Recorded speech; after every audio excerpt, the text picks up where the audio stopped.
मित्रों, आज हम इस कलयुग में घटित 10 ऐसी कथाएं आपके लिए संग्रहित करके लाए हैं, जिन्हें देखने और जानने के बाद आपको भी ये यकीन हो जाएगा कि भले ही इस घोर कलयुग में पाप अपने पैर तेजी से पसारता जा रहा हो, लेकिन आज भी सच्चे मन से कोई भक्त अपने इष्ट देव की भक्ति करता है तो परमपिता परमेश्वर किसी न किसी रूप में अपने भक्त की रक्षा एवं मदद अवश्य करते हैं। ये कथाएं हमें सिखाती हैं कि आज भी कोई ऐसी शक्ति अवश्य है जिसके हाथों में हम सभी की डोर है, अर्थात वही सर्वशक्तिमान है। नमस्कार दर्शकों, कलयुग की कथाओं के अध्याय 1 से 10 के इस संग्रह पर आपका हार्दिक स्वागत है। अध्याय 1। एक नगर में भगवान शिव का भव्य मंदिर था, जहाँ हर वर्ष दूर दूर से भक्तजन शिव जी के दर्शन के लिए आते रहते थे। श्रावण का महीना था।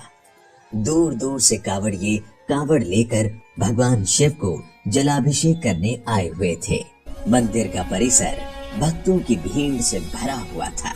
तभी अचानक आकाश में बिजलियां हुई और सोने का एक थाल उतरा।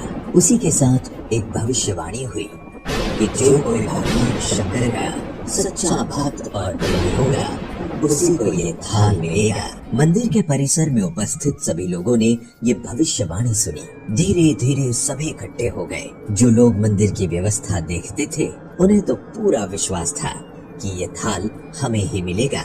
इसीलिए वे सबसे आगे जाकर खड़े हो गए। सबसे पहले एक पंडित जी आए और बोले, देखिए, मैं प्रतिदिन महादेव का अभिषेक करता हूँ, अतः मैं ही भोलेनाथ का सबसे निकटवर्ती प्रेमी और भक्त हूँ, इसीलिए थाल मुझे मिलना चाहिए। इतना कहकर पंडित जी ने थाल उठाया। जैसे ही पंडित जी ने थाल उठाया, थाल पीतल का हो गया। ये देखकर पंडित जी बड़े लज्जित हुए। उन्होंने थाल यथास्थान पर रखा और वहां से निकल गए। इसी प्रकार वहां उपस्थित सभी पंडितों ने खुद को आजमाया, लेकिन शायद उनमें से कोई भी सच्चा भक्त नहीं था। उन्हें भी थाल यथास्थान पर रखकर चले जाना पड़ा। इसके बाद उस नगर के राजा का आगमन हुआ। जब राजा आगे आए और बोले, मैंने महादेव के मंदिर में बड़ी भारी दान दक्षिणा दी है, इसीलिए ये थाल मुझे मिलना चाहिए। इतना कहकर राजा साहब आगे बढ़े और थाल उठाया।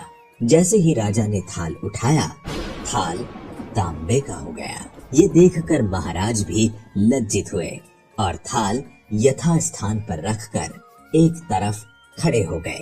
इसके बाद इसी तरह एक से बढ़कर एक दानी, महात्मा और भक्त पधारे और थाल उठाया, लेकिन किसी के हाथ में कुछ तो किसी के हाथ में कुछ हो गया, लेकिन सोने का नहीं रहा। तब लोगों को पता चला कि हम में से कोई भी महादेव का सच्चा भक्त नहीं है।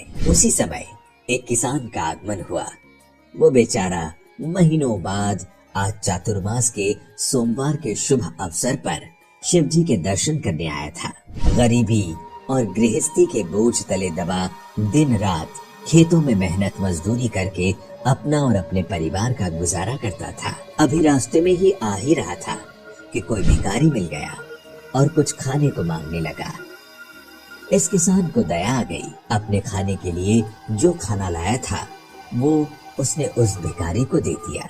थाल के बारे में इसने भी सुना था, लेकिन इसने उस और कोई ध्यान नहीं दिया। सीधा मंदिर गया और महादेव का पूजन करके बाहर आ गया।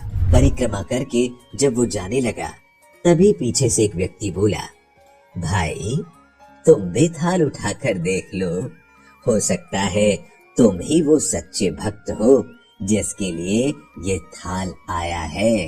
किसान को लगा वो व्यक्ति उसका मजाक बना रहा है। किसान ने हंसते हुए कहा, भाई, मैं तो कभी कोई पूजा पाठ भी नहीं करता, महीनों में एक आध बार मंदिर आ पाता हूँ, मैं काय का सच्चा भक्त। वो अजनबी बोला, भाई, हम तो देख चुके हैं, हमारी भक्ति तो 2 कौड़ी की भी नहीं है। अब तुम भी अपना हाथ लगाकर देख लो, सोने का थाल मिले ना मिले, किंतु पता तो चल जाएगा कि तुम्हारी भक्ति में कितनी सच्चाई है। लोगों के बहुत आग्रह करने पर आखिर उस भोले भाले किसान ने जाकर थाल उठा ही लिया।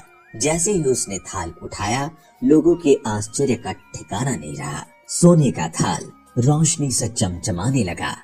ये देख सब लोग में खुशियों की लहर दौड़ गई। सभी लोग उसके जयकारे लगाने लगे और पूछने लगे कि भाई, तुम ही सच्चे भक्त हो, अब हमें भी बता दो कि कैसी भक्ति करते हो जिससे महादेव तुमसे इतने प्रसन्न हैं। तो किसान ने बोला, भाई, मैं कोई भक्ति नहीं करता, मैं केवल दिन भर खेतों में काम करता हूँ और थोड़ा समय निकालकर जरूरतमंद लोगों की मदद करता हूँ। इसके अलावा मैं कोई विशेष कार्य नहीं करता। लोग पूछने लगे, तुम लोगों की मदद क्यों करते हो? हंसते हुए किसान बोला, सुकून। दूसरों के चेहरे पर मुस्कान देखकर मुझे जो आनंद और खुशी होती है, उसे मैं शब्दों में बयान नहीं कर सकता।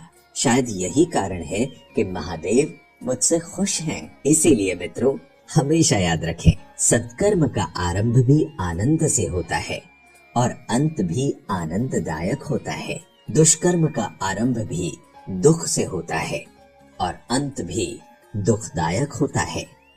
आप सैकड़ों मील की यात्रा करके भी दूसरों का दिल दुखाते हैं तो आपकी वो तपस्या, साधना और महादेव का दर्शन धूल के बराबर है।